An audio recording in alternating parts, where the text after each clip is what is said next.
Salam, hörmətli tamaşaçılar. Bugünkü qonağımız əməkdar elm xadimi, pedaqoq üzrə elmlər doktoru, professor Fərrux Rüstəmovdur. Fərrux müəllim, studiyamıza xoş gəlmisiniz. Çox sağ olun, təşəkkür edirəm. Fərrux müəllim respublikamızda və onu hüdlə tanınan çox güclü bir alimlərimizdən biridir. Bizim üçün maraqlıdır. Fərrux müəllimin ilk təhsil aldığı məktəb, ilk dəfə daha yeniliklərə can atdığı yer hansı məkan olub və onu necə xatırlayır? Buyurun Fərrux müəllim. Çox sağ olun müəllimə, təşəkkür edirəm. Təbii ki, ömrümüzün 65 illiyindən dönüb arxaya baxanda xatırlanası, yada salınası, xatirələrə çevriləsi çoxlu hadisələr var. Həm sevincli hadisələrdir, həm qəmli, kədərli hadisələrdir. Mənim uşaqlığım Qərbi Azərbaycanın Göyçə mahalının Çil kəndində baş verib.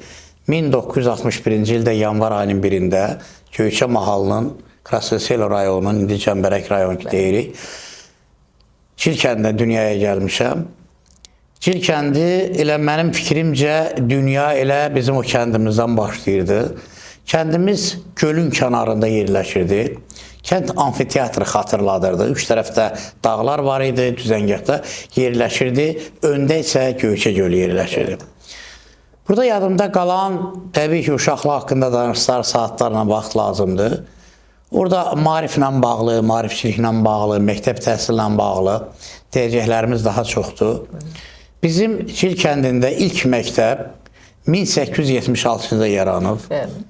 Və ondan sonra da bu ilk müsəlman məktəbi, Tatar adından deyirlər, məktəbi yaranmışdı. Ondan sonra da illər keçdikcə bu məktəb təkmilləşib və həm Azərbaycanda, həm indiki Ermənistan ərazisində Sovet hakimiyyəti kurulduqdan sonra 1923-cü ildə məktəbdə, kənddə ilk dünyəvi məktəb yaranıb.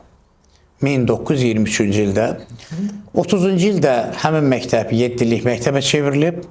60-cı illərdə 8 illik, 68-69-cu tədris ilinə isə 10 illik tədrisə keçib. Mən həmən kənd məktəbində oxumuşam və həmin kənd məktəbi ilə bağlı bax, bu cür fundamental 650 səhifəli bir kitab ərsəyə gətirmişəm. Burada təkcə həmin məktəb deyil, məktəbin yerləşdiyi ərazi, onun faunası, florası, kəndin tarixi, kənddə kolxoz həyatı, savxoz həyatı, insanların təsərrüfat həyatı və daha çox da məktəb həyatı. Və qısaca onu deyə bilərəm ki, bu məktəb 1968-69-cu ildən ümumi təhsil orta məktəbinə çevrilib və 1988-ci ilin noyabr-dekabr ayına qədər fəaliyyət göstərib. Bu illər ərzində məktəbi 800-dən çox insan bitirib ki, onlar ali təhsil alıblar. Bitirənlərin sayı çoxdur, amma onlardan ali təhsil alan 800 nəfəri ali təhsil alır bizim hesablamalarımıza görə. Həmin məktəbin məzunlarına 3 nəfər nazir olub, 2 nəfər generaldır, onlarla polkovniklər var, 22 nəfər fəlsəfə doktoru, dosentdir, 10 nəfər elmlər doktoru, professordur. Həm Azərbaycanın, həm də dünyanın müxtəlif akademiyaların üzvü olanlar var. Görkəmli, tanınmış şairlərimiz var. Adı Azərbaycan folklor ədəbiyyatına, Azərbaycan şifahi xalq ədəbiyyatına düşən azman sənətkarlar var ki, Aşıq Müseyib kimi. İnsanlar ki, həmən kənddə böyüyüblər, ağır el yığıncaqları keçirdiblər, toylar yora veriblər. Aşıq Ələsgər bizim kənddə dəfələr olub. Onun dostu vardı Arğalı. Həmişə gedəndə də öz kəndlərinə, keçəndə də bizim kəndin altından keçərdilər. Geri qaydında da hökmən bizim kənddə Arğalının evində qonaq qalarmış.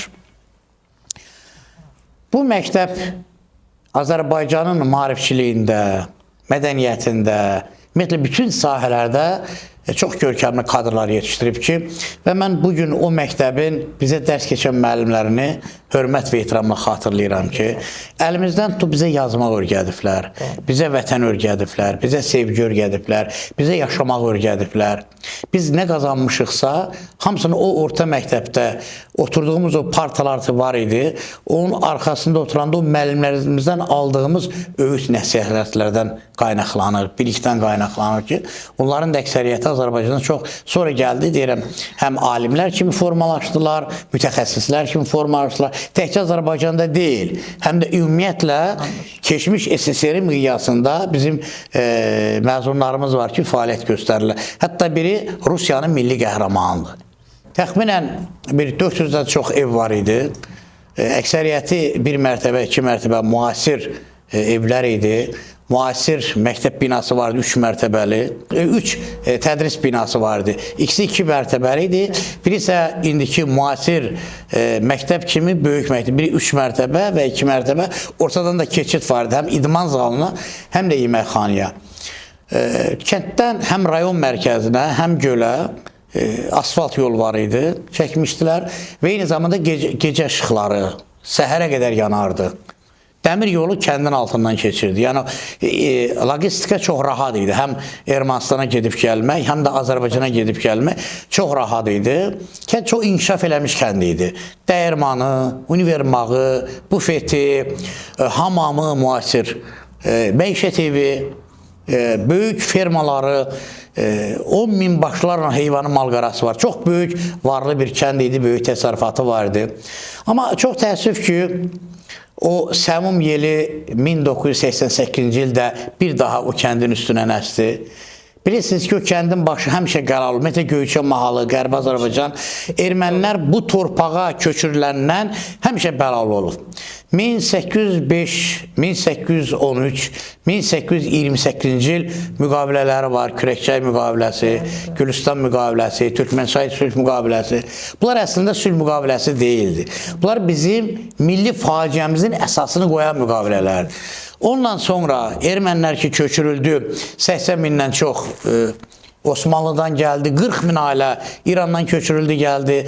Sonraki illərdə həm Suriyadan, həm Fransadan, həm digər Avropa ölkələrindən erməniləri köçürdülər, getdilər. Elə onun da bizim milli faciəmizin əsası qoyuldu. Bütün faciələrin əsası o müqavilələrdən başlayırdı. Əgər ermənilər o torpaqlara yerləşdirilməsəydi, yəni bu xalqlar arasında münaqişə baş verməyəcəkdi. İlk iri toqquşma 1905-7-ci illərdə olub. O dövrdə də bizim kətdə xeyli insanlar ölənlər olub, Gədəbəyə köçənlər olub, Tovuza köçənlər olub, Qazağa köçənlər olub. Sonra geri qayıdıblar. 1905-7-ci illər gediblər, sonra geri qayıdıblar. 1918-ci ildəki Azərbaycanda milli hökumət quruldu. Bundan sonra isə Ermənistanda Daşnaq hökuməti, Ararat hökuməti quruldu. Daşnaqlar hakimiyyətə gəldilər və biz o dövrün ictimai, siyasi hadisələri fonunda İrəvanı güzəştə getməli olduq. İrəvan güzəştə gedildi. Bunun sənədləri də var. 18-ci ildə erməni daşnaqları bağlanmış müqaviləyə baxmayaraq, qısa bir müddət ərzində Qərbi Azərbaycan ərazisi, o cümlədən Göyçədə böyük qırğınlara səbəb oldular. Təxminən 20 min, 100 mindən artıq insan evinin içində didərgin düşdü və məhv edildi. Bolşeviklər hakimiyyətə gəldikdən sonra tədricən həmin əhali bir hissəsi geri qayıtdı və 1923-cü ildə dinc həyat başladı orada. Bolşeviklər etiraf eləyək ki, orada Sovet dövrü bu milli məsələni müəyyən qədər həll eləmişdir və yaşadıq. Sonraki faciəmiz bizim 48-53-cü ildə oldu. Əslində onlar köçürmə ki var idi, Qərbi Azərbaycandan əhalini ki köçürdürdülər, Azərbaycan Araz Mil ovalığına ki köçürdülər, Mil Araz ovalığına köçürdülər. O köçürmə məqamında bizim kəndlər elə sırada deyildi. Əsasən o ermənilərin daha çox yaşadığı şəhərin özü, şəhərin ətrafları idi ki, tamam oraları boşaltsınlar. Xüsusilə Türkiyə ilə sərhəd olan əraziləri tamam boşaltdılar. Və bizim kənddə də orada yaşayanlar vardı. Mən bu kitabı yazanda onlar danışırdılar ki, və biz kimlər ki kommunist idi, kimlərin ki vəzifələri vardı, deyil, bu partiyanın göstərişidir. Sən niyə bu göstərişi yerinə yetirmirsən və niyə çıxıb Ermənistandan Azərbaycana getmirsən? Və xeyli insanlar da orada köçürməyə məruz qaldı. 1965-ci ildə daha böyük faciə bizim kəndi gözləyirdi. Amma bu faciənin qarşısını Azərbaycan xalqının ümumilli lideri Heydər Əliyev aldı. Heydər Əliyev o dövrdə təyyarə ilə Naxçıvana getmişdi. Naxçıvandan Vilis markalı maşınla Ermənistana gəlmişdi. Bizim rayona, Cəmbərək rayona gəlmişdi. O dövrdəki bizim katiblə, partiya komitəsinin katibi ilə Əli Həsənovla görüşmüşdü və müəyyən söhbətlər olmuşdu və onları ayıq olmağa, sayıq olmağa çağırmışdı ki, o dövrdə genosidin, uydurma genosidin 50 illik keçirilməlidir İrəvanda. Həmin dövrdə ermənilər Azərbaycan kəndlərinə hücum etməli idilər. Polisin bütün silahları paylanmışdı onlara və o dövrdə bir DOSAF var idi. DOSAF-ın bütün silahları paylanmışdı Orcanagiz və Martuni kəndlərin ermənilərə. İrəvanda tədbir keçiriləndə Moskvana icazə vermişdi. Məhdud dairədə o tədbirin keçirilməsinə icazə vermişdi. Bunlar burada Azərbaycan kəndlərinə hücum etməli idi. Və bundan dolayı Heydər Əliyev bu həm katibi, həm bəzi yoldaşları bunlar məlumatlandırılandan sonra təbii ki, Azərbaycandan da müəyyən məlumatlar Moskvaya verildi və Moskvadan xüsusi nümayəndə gəlmişdi. Xüsusi nümayəndə gəldi, xüsusi araşdırma aparıldı, silahlar yığıldı. Həmən rayon polis şöbəsinin rəisi səhər durdular ki, özünü öldürüb. Əslində öldürməmişdi, onu güllələmişdilər. Yəni o artıq məlumat vermişdi ki, hansı hadisələr başlayıb. Böyük bir faciə idi. Bu faciədən də bu kəndin cəmaatı bir təhər qutardı. Amma 1987-91-ci illərdən baş verən faciədən qurtara bilmədik. 87-ci ildə baş verən hadisələr, artıq qafanda baş verən hadisələr, böyük faciələr baş verdi qafanda, yavaş-yavaş artıq gəlirdi və Rusiya Dövlət Təhlükəsizlik Xidmətinin Sumqayıtda törətdiyi hadisələr bunları daha da qızışdırmışdılar və 1988-ci ilin deməli noyabr-dekabr ayında məktəblər bağlandı və Ruslar artıq kəndə daxil oldular. Ruslar, həmən dövrdə mən kəndə getmişdim. Ailəmizi oradan gətirmək üçün kəndin altında məni kəndə buraxmırdı Rus leytenantları ki, mən onda bizim Azərbaycanın bir generalı var idi, Tuğyonov. Onun bir sənədini aparmışdım. Dedilər, yox, onlar bizə aidiyyət yoxdur. Azərbaycandır, bura Ermənistandır. Məsələn, orada bir kapitan gəldi, xeyli söhbətdən sonra bunun doğma kəndidir. O da Sovet generaldır, bu da Sovet general. Fərq yoxdur, məni kəndə buraxdılar və artıq köç başlamışdı. Bilirsiniz, o kökü təsvir etmək qeyri-mümkündür. O evlər elə bil ki, qəbir daşı idi, adam üstünə gəlirdi. İtlər hürüşməsi, o pişiklərin miyoldaması, belə dəhşətli bir vəziyyət idi. Kimi qapısı açıq, pəncərəsi açıq, dağıdılmışdı, xarabiyə çevrilmişdi. Başqa-başqa tanımadığımız insanlar artıq kətdə ermənilər yavaş-yavaş məskunlaşırdı. Və dekabr ayında tamamilə bu hadisələr başa çatdı və kənd bütövlükdə sığındı Azərbaycana və Azərbaycana gəldik. Fərux müəllim, sizi dinlədikcə məncə bütün tamaşaçı fikirləşir ki, bir vətəndaş mövqeyi, bir vətənə sevgi hissini insan necə yadda saxlaya bilər və təkcə öz yaddaşında mı saxladı Fərux müəllim? Xeyr. Onu kitablara çevirdi, onu öz işlərində. İndi bizim üçün maraqlıdır. Gənc Fərux müəllim Bakıya gəldi. Öz ali təhsilini davam etdirməkdən ötürü. Necə oldu ki, siz məhz bu ixtisası seçdiniz və bir tədqiqatçı alim kimi bugün Azərbaycanda? Çox sağ olun, təşəkkür edirəm. Mən Azərbaycan Dövlət Pedaqoji Universitetini bitirdim. İbtidai təhsilin pedagogikası və metodikası fakültəsini. O vaxtı tələbələr üçün ən yüksək təqaüd olan Lenin təqaüdü alırdım. Belə məsləhət oldu ki, ilkin vaxt institutda saxlansın, sonra nəsə anlaşılmazlıq oldu. Mən təyinatla göndərildim Quba rayonuna. Və 3 il orada müəllim işlədim, sonra məktəb direktoru oldum. 1985-ci aspiranturaya daxil oldum və indiki Azərbaycan Dövlət Pedaqoji Universitetinin İmmun Pedaqogika Kafedrasına rəhmətli Akademik Hüseyn Əhmədovun rəhbərliyi ilə Azərbaycanda pedaqogika elmi inkişafı mövzusunda 60-70-ci illər bəli bu mövzuda dissertasiya yazdım. Sonra Moskvada akademik vardı Zaxar İlç Ravkin. O gəlmişdi Bakıya, xeyli söhbətimiz olduğunu, mənə tövsiyə elədi ki, hökmən bunu davam etdirmək lazımdır.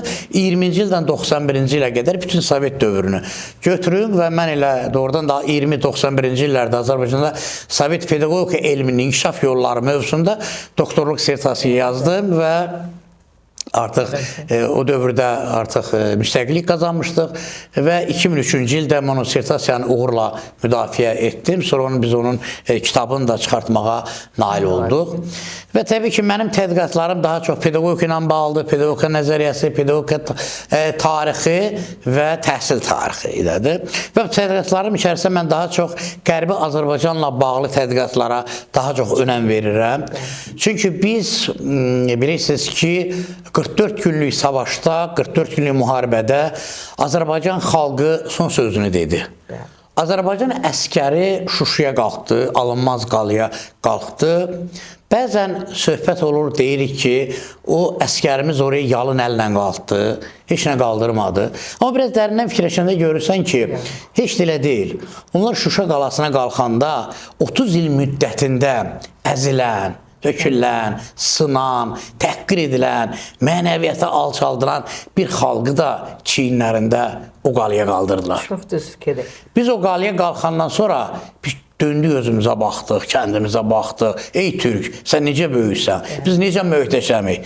Biz Şuşadan dünyaya baxdıq, bütün Türk dünyasına baxdıq ki, biz möhtəşəmik. Və Şuşadan gördük ki, Göyçə görünür, Qərbi Azərbaycan görünür, İrəvan görünür. Bizim baba xanlarımızın qurduğu İrəvanı gördük. Və ondan sonra 22-ci ildə dekabr ayının 24-də Azərbaycan Respublikasının prezidenti Cənab İlham Əliyev Qərbi Azərbaycan icmasının indiki inzibati binasına gələrək çox konseptual bir çıxış elədi. Və icmanın qarşısına konkret vəzifələr qoydu ki, bu insanlar zaman-zaman sayı milyonlarla ölçülən bu insanlar öz doğma torpağına qayıtmalıdır, orada yaşamalıdır. Bu bizim ərazi iddiamız deyil, bu torpaq iddiası deyil. Biz orada köklü bir xalq olmuşuq, yaşamışıq, o torpağa qayıtmalıyıq, orada yaşamalıyıq. Və Cənab Prezident sonraki çıxışlarında da dedi ki, bizim Azərbaycan ərazisinin kənarlarında Azərbaycanlar yaşayır, başqa dövlətlərin ərazilərində. Onlar hər biri həmin dövlətin daxili birgə yaşayış qaydalarına uyğun olaraq yaşayırlar, həmin dövlətlərin iqtisadiyyatına, siyasətinə töhfə verirlər. Qərbi Azərbaycanlar da qayıtmalıdır öz torpağına.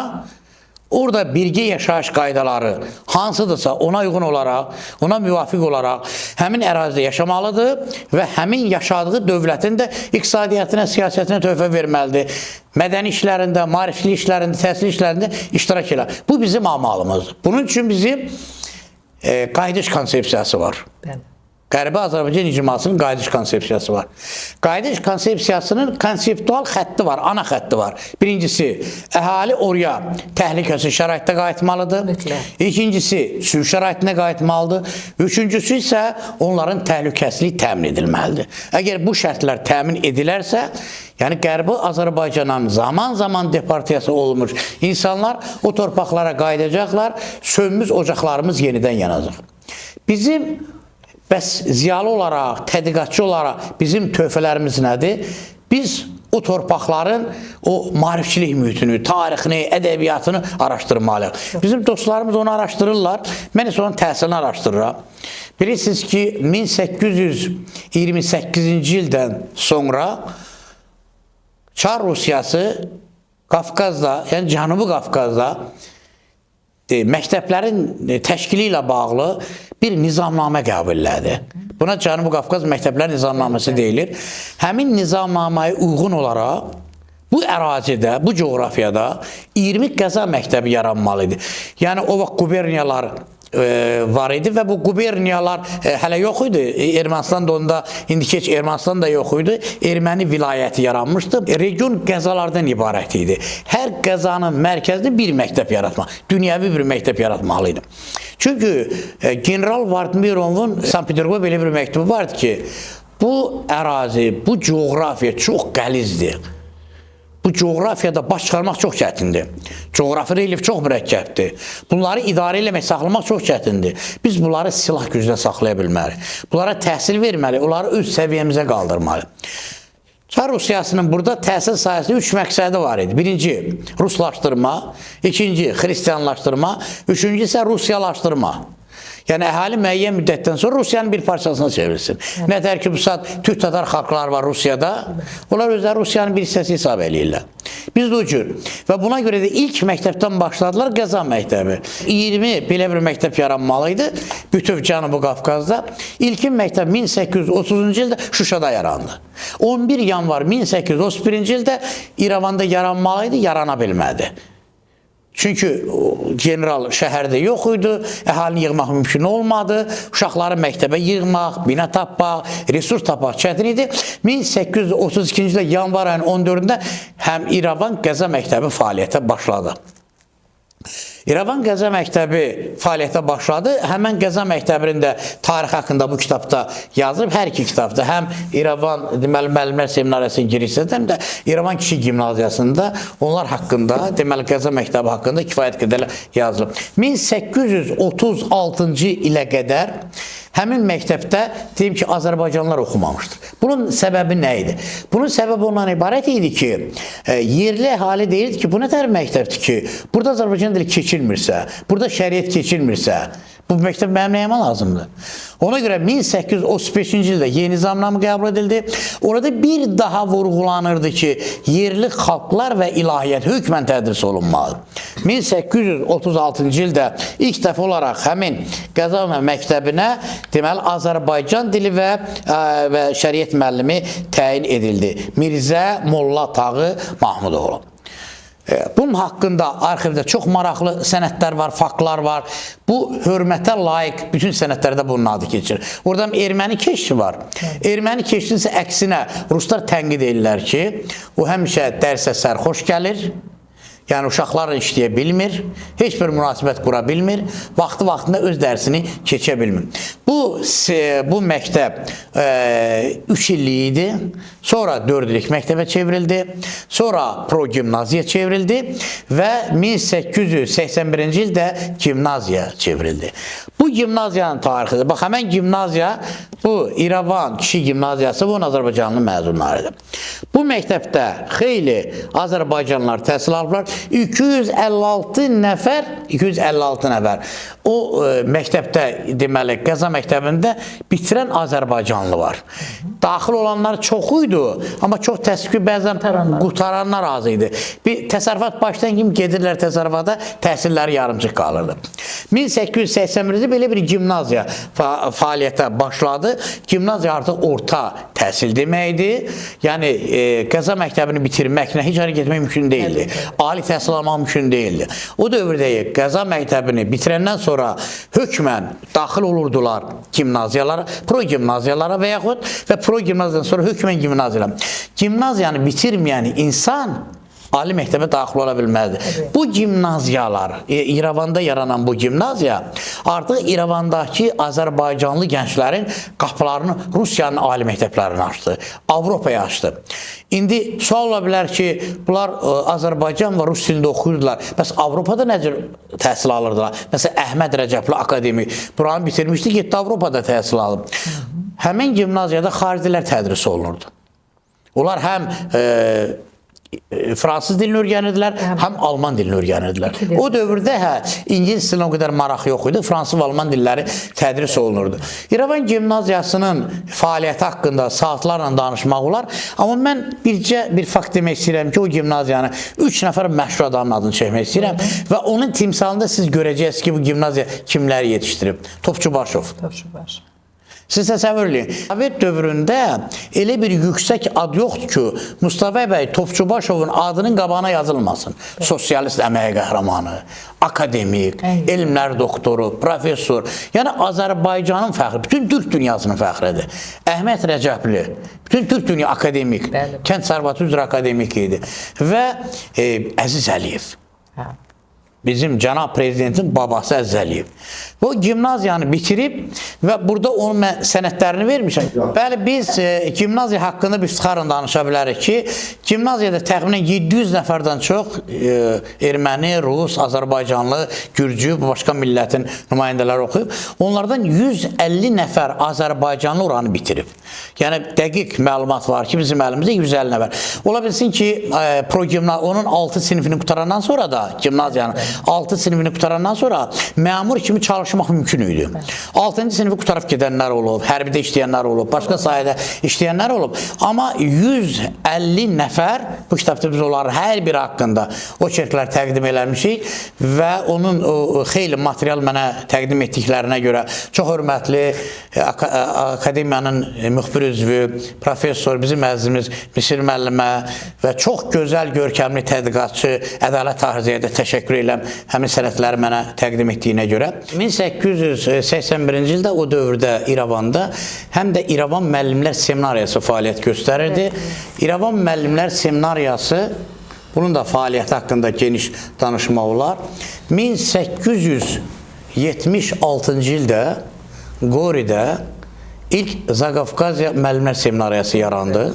Azərbaycan bölməsi yox idi. Uzun yazışmalardan sonra 1879-cu Azərbaycan şöbəsi yarandı. Amma 1881-ci ildə artıq İrəvanda İrəvan müəllimlər seminariyası fəaliyyət göstərdi ki, onun da ilk direktoru Suşevski idi. Suşevski də Çerneyevski kimi çox vətənpərvər, ziyalı bir insan idi. Xüsusilə Azərbaycanlıların o məktəbə toplanmasında, bir müəllim kimi yetişməsində müstəsna xidmətləri olmuşdu. Biz həmin məktəbə Azərbaycanlıların cəlb edilməsində Məmməd Bağır Qazizadənin adını hörmətlə çəkməliyik. Uzun müddət 1910-cu ilə qədər həm orada Azərbaycan dili dərsini tədris edib, həm şəriət dərsini tədris edib. Amma sonraki dövrlərdə ancaq o şəriət dərsini tədris edirdi. Azərbaycan dili dərslərinin isə önün yetirmələri tədris edirdi. Mirzə Rəhəm Xəlilov, Mirzə Cabbar və s. Bütövlükdə onlar haqqında danışmaq saatlarla vaxtımızı aparaq. Ümumi şəkildə demək lazımdır ki, bunlar bu tarixlər, bu maarifçilik ətraflı tədqiq edilməlidir, ümumiləşdirilməlidir, sistemləşdirilməlidir, tədrisə gətirməlidir. Birincisi bu bizim mülki tariximizdir, ikincisi mənəviyyat tariximizdir. Tarixi öyrənmək lazımdır. Çünki hər bir millət gələcəyə tarixinin çiynində gedir. Sən tarix dünənlə bugün, bugünlə sabah arasında körpüdür. Sən əgər irəli getmək istəyirsənsə tarixinə baxacaqsan. Sən oradan qüvvət alacaqsan, sən oradan güc alacaqsan. Tarix güzgüdür. Biz indi bugün Ermənistan Respublikasından münasibətlər, sülh münasibətlərinə doğru gedirik. Sülh artıq paraflanıb. Yəni yaxın vaxtlarda bu sülh müqaviləsi bağlanacaq. Bütün isti münasibətlərə baxmayaraq, hələ də onların tədqiqatçıları dərsliklərində, kitablarında, monoqrafiyalarında Azərbaycanın keçmişini tərif edirlər, Azərbaycanın tarixini tərif edirlər. Həmin ərazilərdə Azərbaycanlıların ümumiyyətlə yaşamadığı, nə vaxtsa Azərbaycanlıların buraya gəlməsi və yaşaması, sonra da çıxıb getməsini qeyd edirlər. Tarixi tərif edirlər, bu tarixi tərif eləmək olmaz. Biz onlara belə sambalı əsərlərimizlə cavab verməliyik, çox vacibdir. Amma bizim hər bir ziyalımız, xalqımızın hər bir nümayəndəsi bir şey unutmasın gərək. Biz qələbəni şəhidlərimizin, dövlətimizin, ordumuzun qüdrəti ilə nail olmuşuq. Amma onun qorunması üçün, bax bundan sonra bizim ziyalı sözünə, ziyalı mövqeyinə, hər bir insanımızın bu qələbənin qorunması üçün bir yumruq kimi birləşməsi çox önəm daşıyan şeydir. Və ona görə də çox istərdim ki, son olaraq sizin gənclərə tövsiyəniz həm elmlə bağlı, həm də bugünümüz sabahımızla bağlı. Biz həmişə bir faktı xatırlamalıyıq ki, əgər tarixi unudursansa, həmən tarix yenidən təkrar olunur. Əyani olaraq deyim ki, 1918-ci ildə bilirsiniz ki, Bakıda 50 mindən çox adam qırılmışdı. Onlar, həmin şəhidlər indiki Fəxri Xiyabanda dəfn olunmuşdu və indiki məscidin yerində də türklər böyük bir məscid tikməli idi. Bolşeviklər istilasından sonra onları reallaşdırmaq olmadı və təbii ki, o şəhidlər xiyabanda parka çevrildi, o məscid tikilmədi. Biz tariximizin həmin səhifəsini öyrənmədik. 1990-cı ildə yanvar ayının 19-dan 20-sinə keçən gecə həmən tarix təkrar olundu. Çünki biz o səhifəni yaxşı öyrənməmişdik. Əgər biz tariximizi öyrənməsək, tarixdən dərs almasaq, gələcək hadisələrdən soğurtalanmamışıq.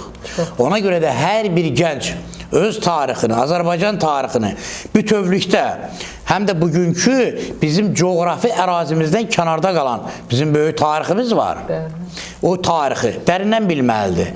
Nə cür oldu, nətər oldu, niyə oldu, biz nəyə görə itirdik? İtirdiklərimizin böyük hissəsi yenə də qaldı. İtirdiklərimizi biz Azərbaycan torpağı 20%-ni işğaldan azad etdik. Nə cür? Qəhrəman sərkərdəmiz, Ali Baş Komandanımız Azərbaycan ordusunun hesabına, Azərbaycan şəhidlərin hesabına, Azərbaycanlı qazilərin hesabına, bu vətən məhəbbətinin, yurt həsrətinin hesabına bu qalibiyyəti biz qazanmışıq. İndi biz onu qoruyub saxlamalıyıq, gələcək nəsillərə ötürməliyik və hər bir gəncin öz işi var. Əskərlikdə olan silah əlində keşiyimizi qoruyacaq, ali məktəbdə oxuyan tələbə kitab əlində dərsini oxuyacaq. Çox düz. Hər kəs sənətkar öz işini görəcək. Yəni, burada heç kəsdən tələb olunmur ki, əlinə silah alsın, geçsin, vətəni qorusun. Vətəni qoruyanlar qoruyacaq. Onun əskəri var, zabiti var. Sənin hansı iş tapşırılıb? Müəllimsən, müəllim kimi ləyaqətli dərs keçəcəksən. Bir türk professoru var, deyir ki, mən 40 il auditoriyaya girdim, çıxdım, elə bil ki, məbədə girdim, çıxdım. Sən də bir müəllim olaraq, elə bil məbədə girib çıxan kimi o şagirdlərinə dərs verəcəksən, şagirdlər də onu oxuyacaqlar. Hər kəs öz işinə məşğul olacaq. Ailələr gözəl övladları tərbiyə edəcək, analar gözəl övladları tərbiyə edəcək, müəllimlər gözəl gənclik yetişdirəcək. Elm işıq, elm nur. Əsl alimlər bu nurun daşıyıcılardır. Biz bu günlərin elm sahəsində xüsusi xidmətləri olan, bəlkə Azərbaycan tarixində yüzlərlə gənclərin məhz bu elmi tədqiqat işlə cəlb olunması, aspirantların, doktorantların yetişməsində xüsusi rolu olan Fərrux müəllimə təşəkkür edirik. Çox sağ olun. Bəli, bizim çox gözəl ölkəmiz var, çox gözəl dövlətimiz var, dövlətçiliyimiz var. Amma bunun qorunması üçün bugün çox önəm daşıyır elm adamlarının, ziyalılarının, təhsil işçilərinin, bütün vətəndaşlarımızın birlikdə unutmayaq, unutsaq, unutlarıq. Devizi altında xalqımızın, millətimizin qorunmasında bir yerə çağırış edirik. Və çağırış edirik ki, gün o gün olsun ki, bəli, biz Zəngəzurda, biz sizin məhz o sevə-sevə tətbiq elədiyiniz o Göyçə gölündə çıxış edək, sizinlə bərabər Allah bizə ömrü qismətləsin və bizim televiziyamıza gəlsin, onu çəksin və bütün dünyaya gəlsin. Təşəkkür edirik, çox sağ olun, var olun. Çox sağ olun, mən də təşəkkür edirəm. Allah millətimizi, dövlətimizi qorusun. Bəli.